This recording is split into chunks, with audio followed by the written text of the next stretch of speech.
Aqui, tá? Voltei a gravar. Vocês viram que quando vocês analisam o eletrocardiograma, você tem um papel milimetrado por trás. Então, dá para analisar a duração, dá para analisar a milivoltagem, ou seja, tem muita coisa legal para observar.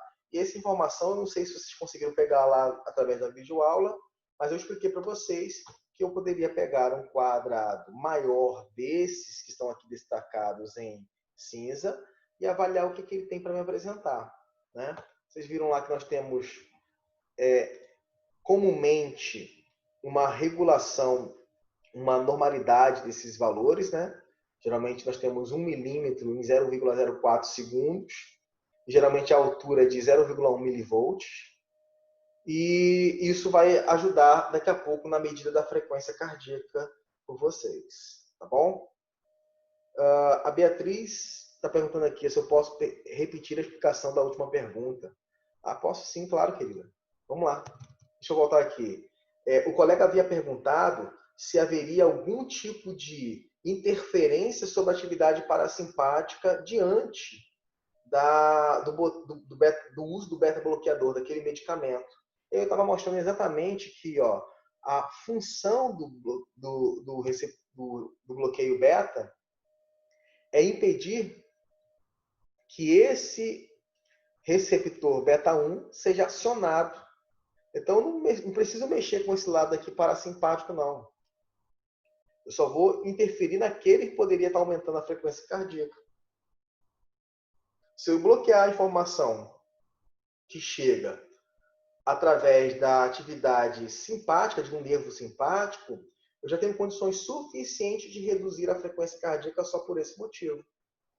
Ok? Se a noradrenalina não conseguir acionar o receptor beta-1 porque ele está bloqueado, a consequência é que a frequência cardíaca reduz. E eu não preciso ter envolvimento algum com a questão dos receptores muscarínicos lá que tem a ação da acetilcolina. Tá bom? Foi isso que eu expliquei para o colega. Muito bem. Você queria que eu repetisse a pergunta que está no slide? Vamos lá, pergunta novamente, eu volto lá. A pergunta era essa daqui, ó. Como que esse medicamento diminui o débito cardíaco? Vocês responderam. E em seguida, eu mostrei para vocês como que ocorria esses bloqueios, né? O bloqueio dos canais de cálcio e o bloqueio dos receptores beta-1 no coração. Tá bom? A pergunta era como que eles diminuíam o débito cardíaco. A resposta está toda fundamentada na redução da frequência cardíaca. Então, se eu bloquear o canal, eu vou diminuir a frequência cardíaca. Se eu bloquear o receptor beta, eu vou diminuir a frequência cardíaca. Tá bom? E aí a frequência cardíaca reduzindo, o débito cardíaco reduz. Muito bem. Vamos lá. Dando continuidade aqui, então, vocês vão usar o registro eletrocardiográfico com esse papel milimetrado para vocês fazerem algumas consultas, né? Vocês já sabem que 5 quadrados maiores como esse tem 25 milímetros ou 1 segundo sendo avaliado, e isso é extremamente útil para nós utilizarmos na análise eletrocardiográfica para contar o tempo e analisar ali as ondas eletrocardiográficas registradas para informar alguns valores. Como vocês falaram, dá para verificar ritmo, dá para verificar frequência cardíaca, dá para verificar outras informações como duração e também intervalos. Tá? Vamos lá. As ondas formadas são essas aqui. As ondas P, que representa a onda de despolarização atrial, o complexo QRS, que representa a onda de despolarização ventricular, e a onda T, que representa a onda de repolarização ventricular. Os segmentos são esses. Segmentos são, na verdade, espaços medidos de uma onda para outra, no mesmo traçado. Então, eu vou pegar um exemplo aqui, ó, de uma onda S, né? Uma onda S, que é o finalzinho aqui, ó, complexo QRS. Eu pego de uma onda S, do finalzinho dela até o início de uma outra onda, que é a onda T. E eu tenho uma aqui, ó, uma linha de base observada. Essa linha de base é o segmento ST. Vou observar outra linha de base. Finalzinho da onda P, início da onda R. Outro segmento, que é o segmento PR. E, por fim, nós temos os intervalos. Os intervalos são somas de ondas com segmentos. Então, eu estou observando linhas de base somadas a deflexões para cima e deflexões para baixo. Tá bom? Vocês já viram isso. E agora, o que é mais importante é vocês utilizarem isso a favor de vocês na fisiologia. Já viram que a onda de despolarização é a onda P, a despolarização ventricular é a onda formada pelo complexo QRS e a onda T é a de repolarização ventricular. Então, eu tenho despolarização do átrio na onda P, complexo QRS na onda, formando então a onda de despolarização ventricular, e a onda T, a repolarização dos ventrículos. Tá bom? Deixa eu tentar responder a pergunta de alguém lá.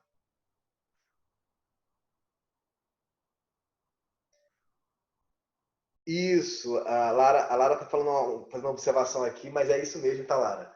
Se você colocar o registro eletrocardiográfico no ciclo cardíaco para avaliar, você vai perceber exatamente isso. Ó. Onda P é a onda de despolarização do átrio. Então, está precedendo ali a contração do átrio, a sístole atrial. O complexo QRS, né, a sístole ventricular, né, a onda de despolarização ventricular, isso mesmo, ela vai acontecer em momentos contrários. Eu não posso ter o átrio contraindo e o ventrículo contraindo ao mesmo tempo. Ok? Então eu tenho que ter uma onda de contração, uma onda que vai gerar a contração do átrio, é a onda de despolarização atrial, a onda T. Depois o átrio contrai, depois que ele contrair, é que vem a onda de despolarização ventricular para o ventrículo contrair. Isso mesmo, no momento em que está acontecendo o complexo QRS, que é o momento da despolarização do ventrículo, o átrio já repolarizou. Já tem relaxamento da estrutura, já contraiu, já relaxou, já está relaxando a estrutura do átrio. Ok? Não precisa saber diretamente essa milivoltagem não, tá? A Ana Valentina está perguntando aqui sobre a milivoltagem. Não é ideal que você saiba de cor, fique decorando esses valores, não. Mas é legal para você observar as alturas. Porque quando vocês futuramente forem estudar o eletrocardiograma com fins clínicos, não com esses fins fisiológicos, vocês vão utilizar a altura que ele chega para informar se a despolarização está adequada ou não, se a repolarização está adequada ou não, tá bom? Então, é isso. Vamos lá. Eu queria que vocês abrissem no site www.mente.com, vocês clicassem, entrassem nesse site e usassem esse código para responder essa pergunta. A pergunta é: se um ventrículo for danificado, em qual onda ou ondas do eletrocardiograma se espera a anormalidade? Eu vou abrir aqui no meu computador também a pergunta. Vou projetar essa tela para vocês. E aí vocês vão ver a pergunta do mesmo jeito lá. Tá?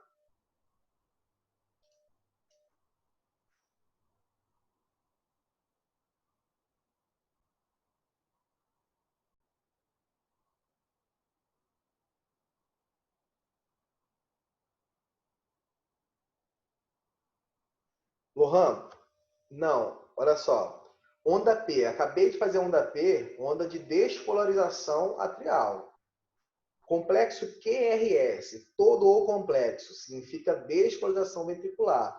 A onda S, o finalzinho da onda S, é a etapa final da despolarização ventricular. A onda de repolarização do ventrículo é somente lá na onda T, tá bom? Então, você vai ter despolarização atrial até o finalzinho da onda P de papai. Aquela linha de base ali que cria um intervalo tem um significado. Futuramente vocês vão ter noção sobre isso. Ali está acontecendo a etapa de contração do átrio. E o ventrículo está enchendo, na verdade, o seu conteúdo, né? Finalizando o enchimento ventricular. E aí começa o complexo QRS. Esse complexo QRS é a onda de despolarização ventricular. Só termina a despolarização na onda S. E eu só faço a despolarização passar a ser agora uma etapa de repolarização quando eu terminar a onda T. Tem um intervalo entre esse espaço aí. Ok? Muito bom. Vocês já estão respondendo lá. A pergunta é: se um ventrículo for danificado, em qual onda ou ondas do segmento se espera a normalidade? Vocês já estão apresentando aqui que a onda P não foi votada, muito votada, e está sendo consultada aqui principalmente o complexo QRS e a onda T. Então vamos lá, vamos discutir um pouquinho sobre isso, porque é uma informação valiosa para a gente. Vamos lá. Então, como vocês responderam, o complexo QRS e a onda T são as que mais provavelmente vão mostrar alteração depois desse infarto.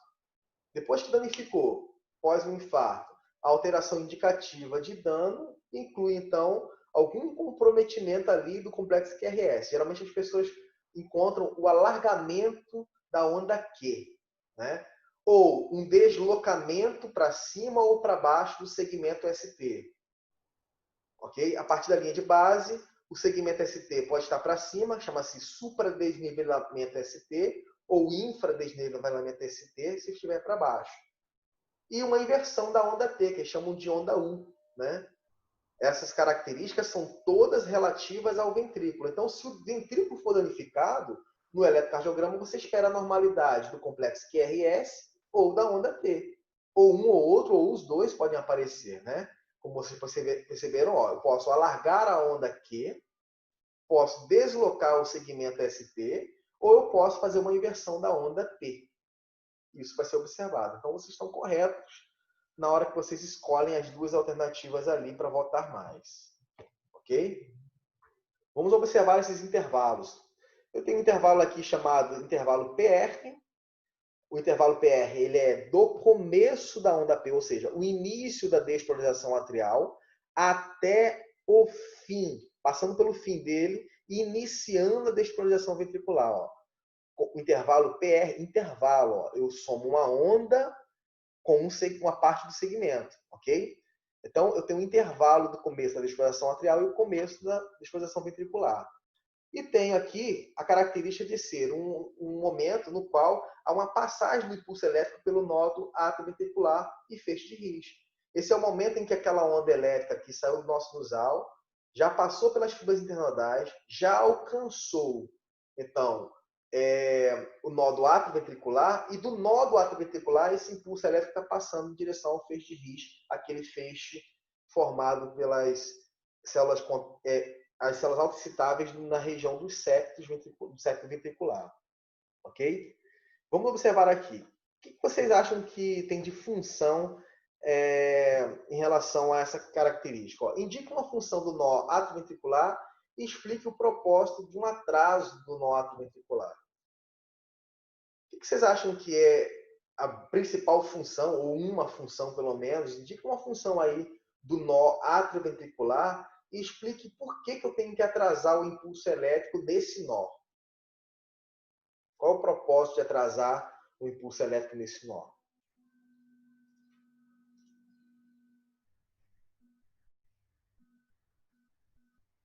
Isso aí. O Leonardo já colocou aqui, o João Vitor também já colocou, o Lohan falou um pouquinho sobre também.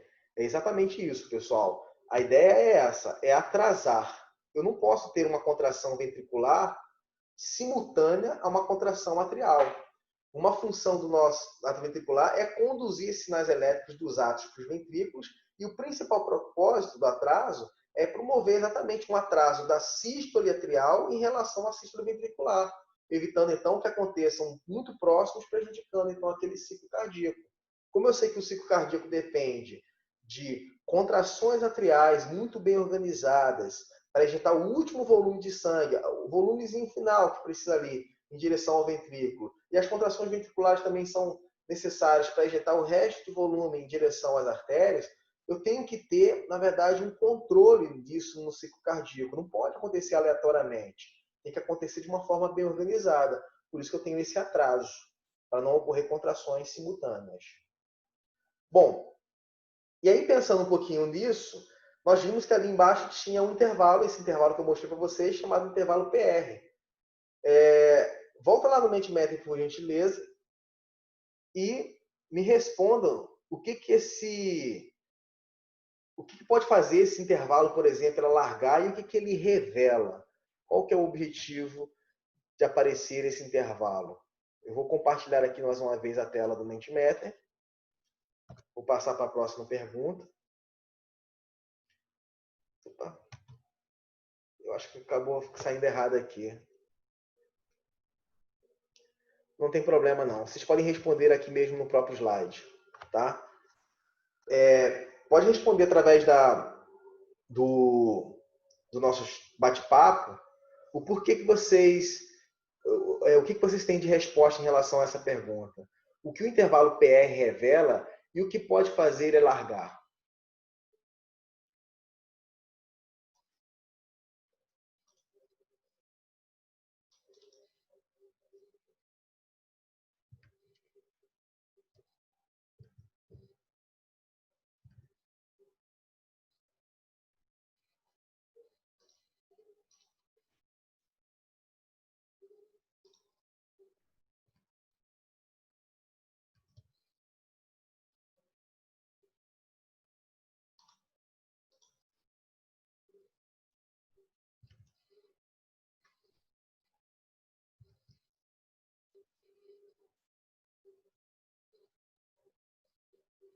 Algumas pessoas já estão respondendo aqui. Maria Clara já respondeu. Vou deixar vocês responderem um pouquinho mais, que aí eu já ajudo vocês nessa resposta.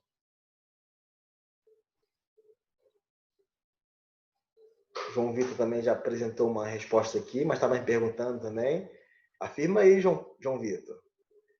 Você acha que é por aí o caminho da resposta? Vamos lá, a gente vai chegar a alguma conclusão.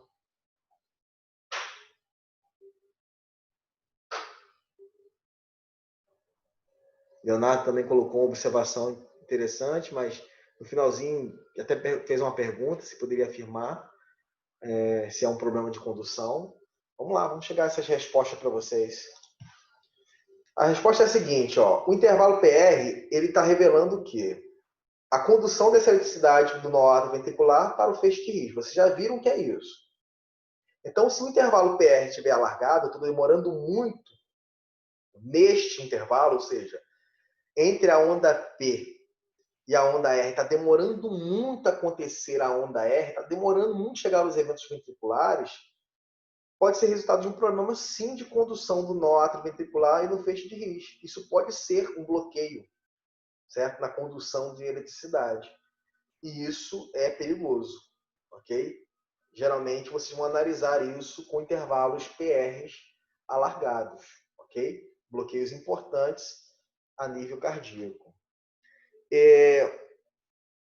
E aí as perguntas que vocês fizeram, se a condução poderia influenciar, se a condução do nó sinusal ou do nó atrioventricular poderia influenciar nas contrações, todas essas informações vão acontecer. Ó. Eu vou ter, consequentemente, uma demora na sístole atrial. O átrio vai contrair, vai permanecer por mais tempo ainda contraindo. E eu vou demorar a relaxar esse átrio para começar aqueles eventos ventriculares. Ó. Vou demorar a despolarizar o ventrículo e vou demorar a conduzir para esse ventrículo uma frequência cardíaca adequada, com contração adequada. Então é isso que vai acontecer, como vocês estavam observando aí em outros comentários que vocês fizeram acerca da pergunta. Ok? E vamos para o nosso último intervalo. O outro intervalo é o intervalo RR. O intervalo entre uma onda R e outra onda R. Esse intervalo, juntamente com o intervalo QT, representam outros dois tipos de intervalos interessantes. O intervalo QT é aquele intervalo entre o começo da despolarização até a repolarização ventricular. Geralmente ele apresenta-se ali como um intervalo muito interessante envolvido com a frequência cardíaca, né? Se é um intervalo QT mais curtinho, a frequência cardíaca aumenta. Se é um intervalo QT maior, a frequência cardíaca diminui. E o intervalo RR, que é o intervalo entre duas despolarizações ventriculares. Então, eu consigo aqui utilizar essa variável para a medida da frequência cardíaca. Certo? A frequência cardíaca está ali sendo mencionada para vocês. Vocês viram mais ou menos como que se calcula, mas eu quero brincar um pouquinho com vocês acerca disso. Né? Vocês viram que o passo a passo para a medida da frequência cardíaca tem a ver com esse intervalo RR. Então, o passo a passo é assim, ó, considerando a calibração daqueles quadrados menores tendo 0,04 segundos, a primeira coisa que você vai fazer é contar os quadrados menores de um intervalo R, R, ou seja, de um ponto de uma despolarização ventricular a outra despolarização ventricular. Então, medindo o número de quadrados ali, eu encontrei um valor. Esse número de quadrados ele vai ser fundamental para você analisar. Então, aqui contamos, por exemplo, 21 quadrados, gerando ali um intervalo RR. Então, eu vou pegar esse número de quadrados, multiplicar por 0,04.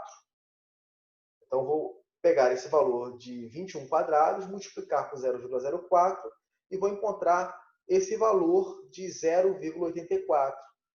Se eu pegar 1 minuto e dividir por esse valor, ou seja, 60 segundos dividido por 0,84, eu vou encontrar 71. 71 é o número da frequência cardíaca para esta condição.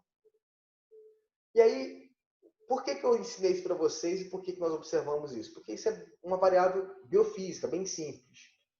E ela é útil na análise eletrocardiográfica, porque se eu consigo analisar o intervalo RR, eu já posso afirmar a equidistância que existe entre esses intervalos e eu consigo também informar a frequência cardíaca, duas variáveis fisiológicas muito importantes para esse momento, certo?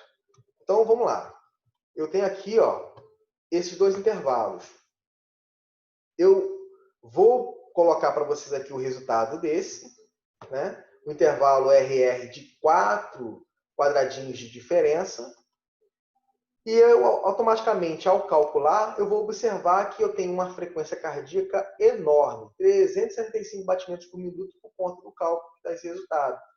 Quanto mais próximo forem esses intervalos RR, quanto mais achatadinho estiver, significa que uma sístole ventricular está acontecendo, nova sístole ventricular está acontecendo, e assim sucessivamente ao longo de um minuto, muitas vezes está acontecendo esse evento. Então a frequência cardíaca tende a aumentar quanto mais próximo for esse intervalo aqui. Ok? Algumas pessoas estão falando aqui que travou, mas aqui não travou não, pessoal. Está gravando direitinho, eu estou conseguindo observar os comentários de vocês. Tá? Então eu vou voltar aqui, ó, a essa condição. Quanto mais próximo estiver uma onda R da outra onda R, maior a frequência cardíaca. É só você usar esse cálculo com o número dos quadrados para que você possa observar o resultado. Então, eu vou deixar vocês calcularem esse próximo aqui. Ó. Ok? Conta o número dos quadrados aí.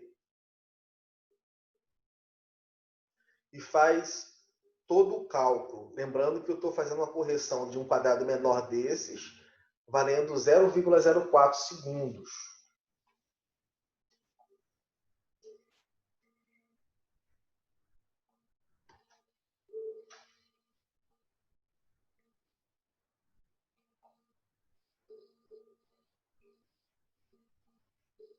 O Bruno já colocou o resultado ali, né?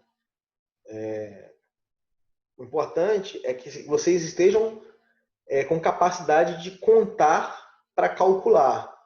Então, alguns de vocês estão colocando ali o resultado direitinho, se vocês conseguem fazer isso perfeitamente bem, eu vou colocar aqui para vocês o resultado disso. Ó, nós temos um intervalo RR de 6 quadradinhos de diferença, então, o resultado desse cálculo vai dar 250 batimentos por minuto. Então, vocês sabem medir a frequência cardíaca. E não precisa aprender cardiologia já para que vocês possam definir isso. Isso é uma análise bem simples dentro do eletrocardiograma, e que a biofísica e a fisiologia pode ajudar vocês a entender.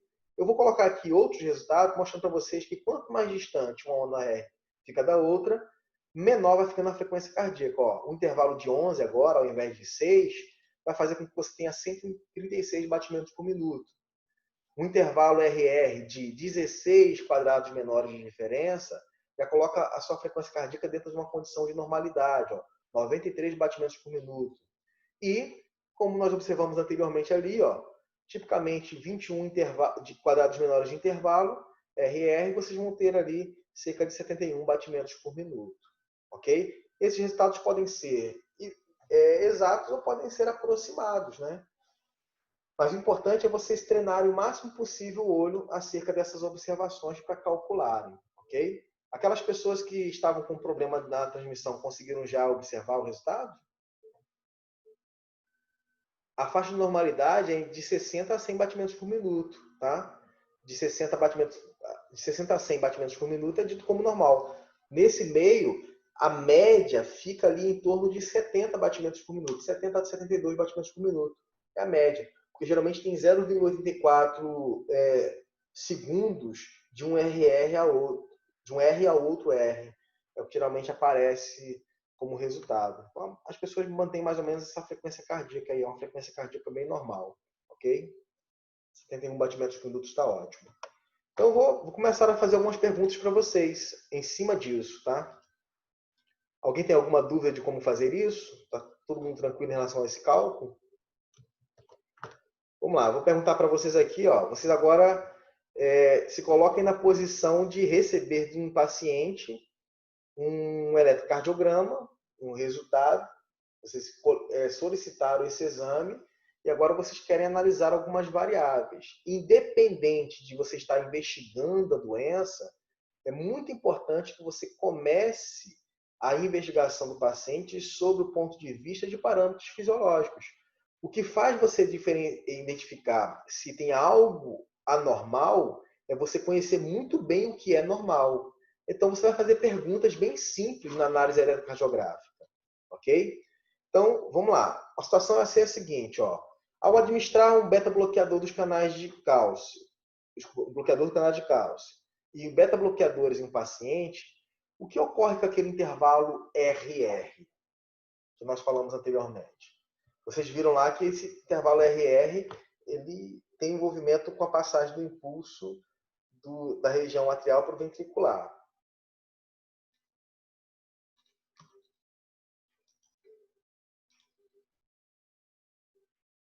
Isso aí, a galera começou a responder aqui já. Então é isso, ó. Você vai começar a ter um alargamento do intervalo RR. Então eu vou ter uma distância maior entre um R e o outro. Agora eu pergunto para vocês, se durante o tempo todos esses intervalos RR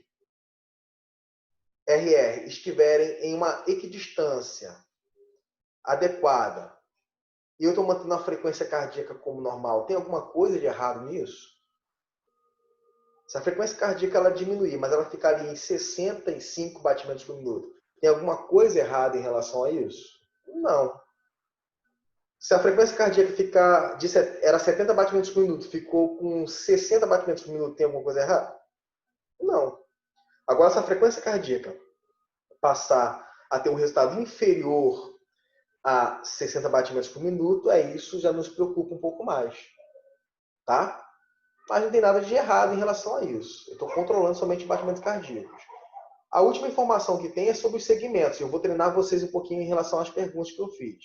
Eu tenho o segmento PR e o segmento ST, como vocês viram lá. O segmento PR é o espaço entre o final da repolarização e a repolarização do átrio e o início da despolarização ventricular. E o segmento ST, ó, do final da despolarização ventricular e início da repolarização ventricular. Certo? Então, a primeira pergunta que eu tenho aqui, ó, você está recebendo esse eletrocardiograma de um paciente seu. A pergunta que eu faço para vocês é a seguinte. Primeiro, o ritmo cardíaco é regular ou ele é irregular? Justifique o porquê.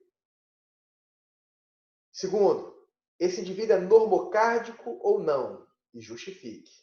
Então, calcule aí e coloca aqui no chat, ou se você quiser falar, responder aí, responda abrindo o seu áudio, que eu estou aqui para ajudar vocês a pensar um pouquinho.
Algumas pessoas já estão respondendo aqui.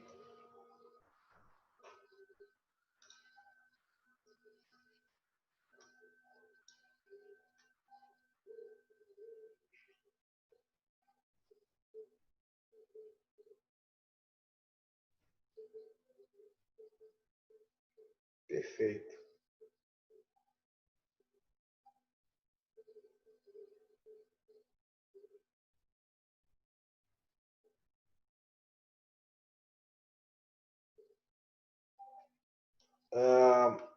Leonardo, o teu segundo comentário aí, cara, não está correto. Vou tentar te ajudar em relação a isso, tá?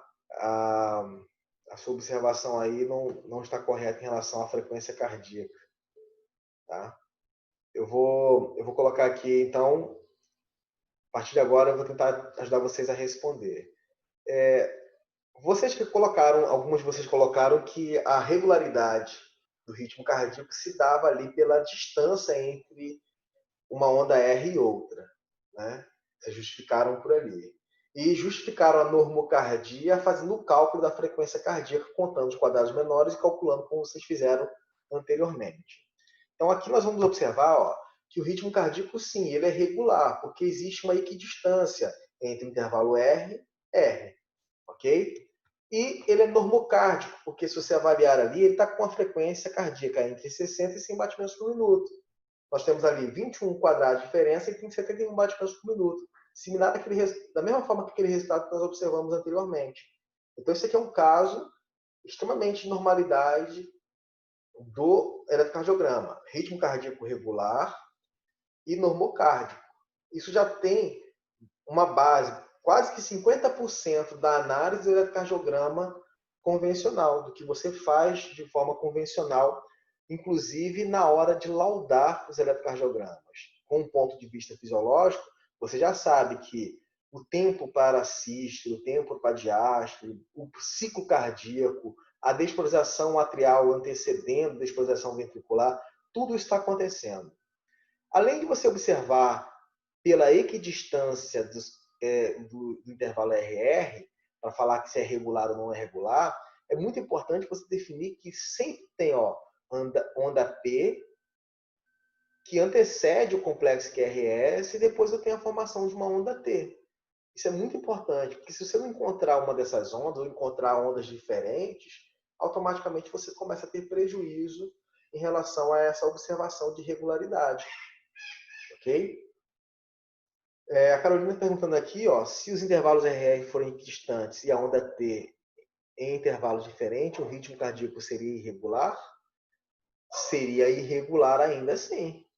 Se as ondas T elas tivessem pontos diferentes, as ondas T estariam representando um problema de repolarização ventricular que poderia ser indicativo de um problema grave. Então, eu não estou observando somente o intervalo RR, eu estou observando também a formação de todas as ondas em equidistância.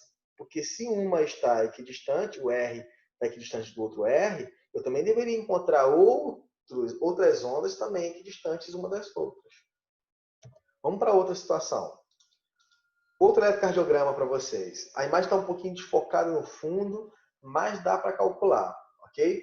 Qual é o ritmo cardíaco? Desculpa, o ritmo cardíaco é regular ou irregular? E se esse caso também é normocárdico?